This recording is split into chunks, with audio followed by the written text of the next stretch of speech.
la meva dona i jo érem a un bar i de sobte la meva dona em va preguntar: Ingmar, vols tenir fills?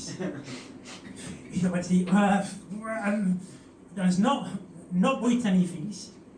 I ella em va dir: jo tampoc no vull tenir fills.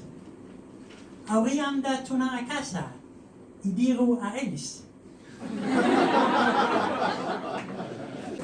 És un rotllo tenir fills. No entenc per què l'Anna Obregón ha gastat tants diners i esforços per obtenir una filla. Ella pot tenir els meus 2 fills totalment gratuïts. Sí. El problema de tenir fills no és que els fills siguin malvats, no.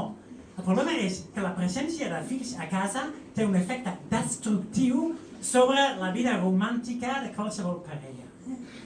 L'inici del meu matrimoni va ser fantàstic, realment, però l'inici, vam tenir orgasme rere orgasme, i després vam sortir de l'església i vam sopar amb els convidats.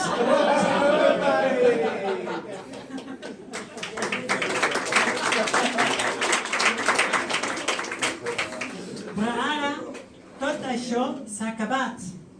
Llavors, aquest problema de viure sense sexe ho vaig solucionar d'una manera perfecta.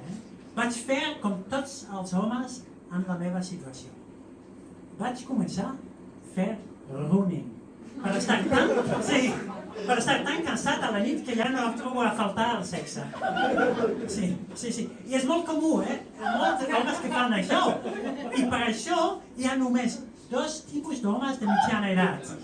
Els que corren i els que es corren. Sí. Total.